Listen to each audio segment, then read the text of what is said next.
horrific scenes of devastation down under. We'll take you to one of the hottest hot zones on the planet on today's podcast. This is the Hot Zone. Engaging with the news in a whole new way, international war correspondent Chuck Holton brings insight into areas of crisis and lets you help those affected. Hey folks, I'm Chuck Holton. Thanks for watching the Hot Zone. And if you've been following the news, I'm sure you've seen about the fires in Australia, just all over the place, but mostly in New South Wales. That's kind of the area between Brisbane and Sydney on the east coast of the southern part of the Australian continent. And these people are in a bad way. Unbelievable. So, millions of acres have gone up in flames and thousands of homes have been swallowed up in the fires in New South Wales. More than 20 people have lost their lives already, and they say maybe 500 million animals have been killed by one estimate. So that's just the beginning, because summer's just getting started down there. So far, 2,700 firefighters were battling the blazes as of Sunday. There are over 3,000 Army Reserve forces fighting 136 fires across New South Wales Monday, and only 69 all but 69 are contained. 24 people have died already in the season, and they say maybe a third of all koalas in New South Wales have been killed by the fires. That's terrible.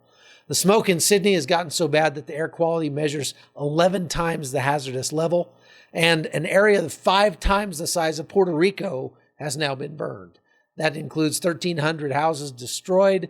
Firefighters are now coming in from all over the place, including the United States, to help relieve those tired Australian firefighters. And let's talk to some of those right now. All right, so I've got a great opportunity now to bring in 2 firefighters who have been battling the blazes in Australia, and they just happen to be grandson and grandfather, Sam and Adair. Hey, it's great to have you on, and thank you for being with us today. That's not a problem. Yes, I'd like to be able to bring you up to date with what's happening over here. Well, I understand that you've been pulling 12-hour shifts over there fighting the blazes. You're about halfway between Brisbane and Sydney. Is that correct? Yeah, that's right. Okay, and so tell me what it's been like. How long have you been at this? And I think I saw a picture of you, Adair, running a chainsaw that was pretty amazing. So tell me about what it's like fighting these fires.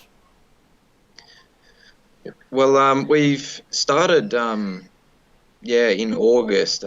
September is kind of when our fire season started, so we've been going for a number of months now. Grandpa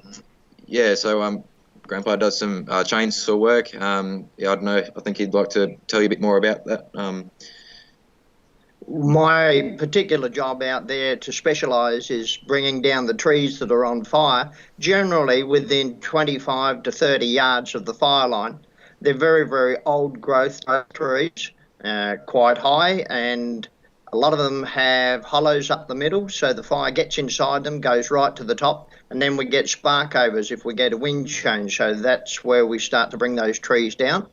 Anything up to 5 metres in circumference, quite large trees, and on occasions I have been known to actually get inside the tree and cut it from the inside, simply because of the terrain that it's on. You cannot stand on the bottom edge. It's easier to be inside the tree.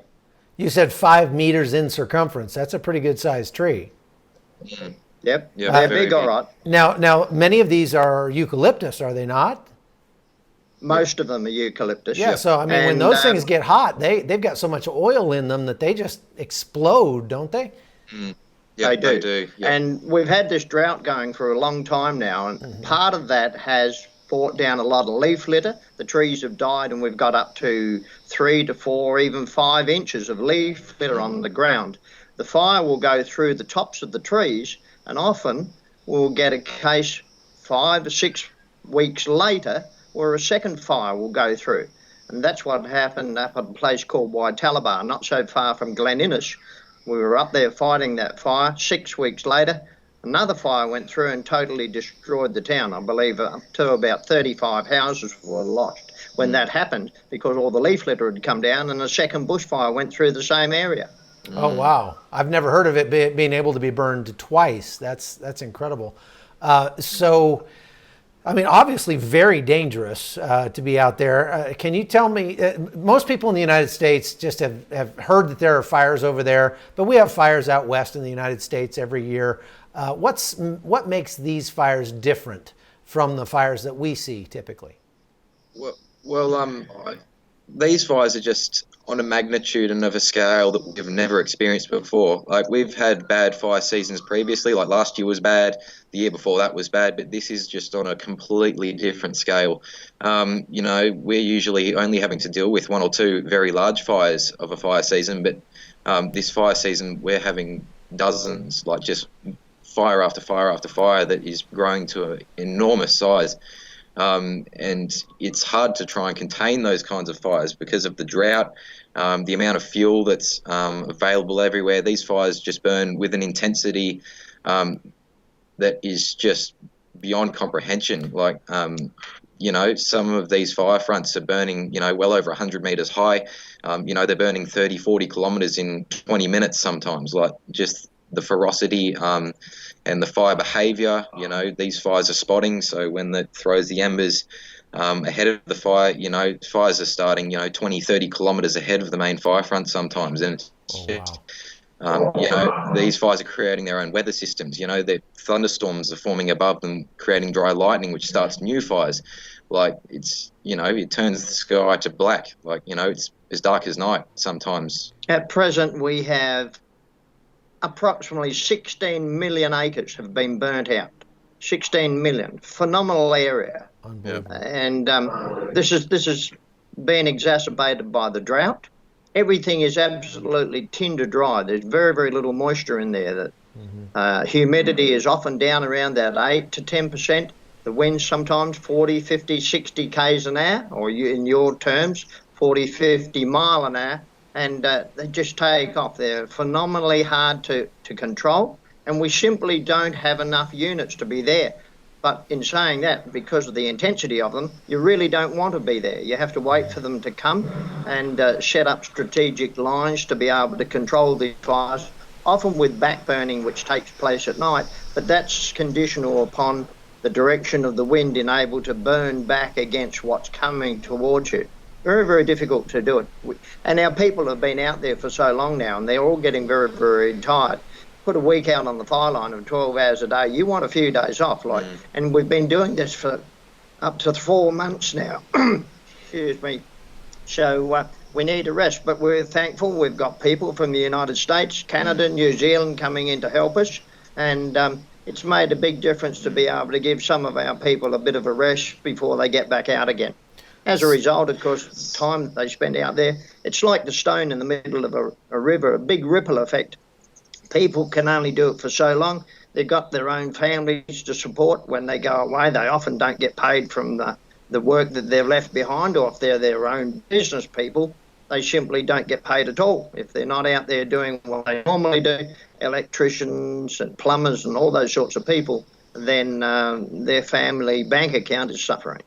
Wow. So, Adair, you've been doing this job for many, many years now. Have you ever seen anything like this before? No, nothing at all like this. This is totally new territory.